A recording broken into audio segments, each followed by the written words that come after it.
தமிழர்களின் இனப்பிரச்சினைக்கு 13ஆம் திருத்த சட்டமே தீர்வாக அமையும், அதனை விரைவில் நடைமுறைப்படுத்த வேண்டும் என ஜனாதிபதியின் சர்வதேச காலநிலை ஆலோசகர் எரிக் சொல்ஹேம் தெரிவித்துள்ளார்.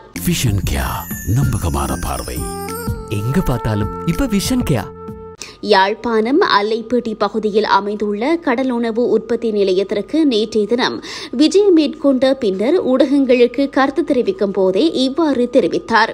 I believe that solution of the Tamil ethnic issue must be found on the basis of the 13th Amendment and with devolution of power to Tamils in the north. யாழ் மாவட்ட பொருளாதார சமூக சுற்றாடல் தொடர்பில் நேரில் ஆராய்வதற்காக யாழ்ப்பாணம் வந்துள்ளேன்.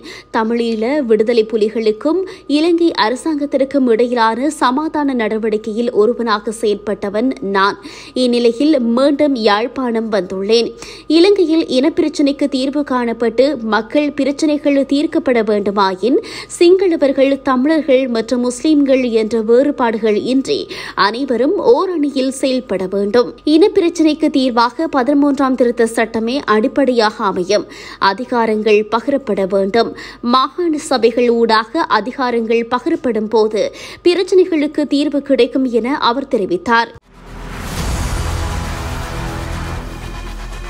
இலங்கையின் முதல் நிலை முதற்கர செய்தி வழங்குனர் வீரகேசரியின் குறும் தகவல் செய்திகளை உடனுக்குடன் தமிழில் பெற்றுக்கொள்ள டயலாக் வலையமைப்பிலிருந்து REG இடைவெளி வீக்கி என்று பதிவிட்டு 87 960 என்ற எண்ணுக்கு குறுஞ்செய்தி ஒன்றை அனுப்புங்கள். வீரகேசரி செய்தியுடன் இணைந்திருங்கள்.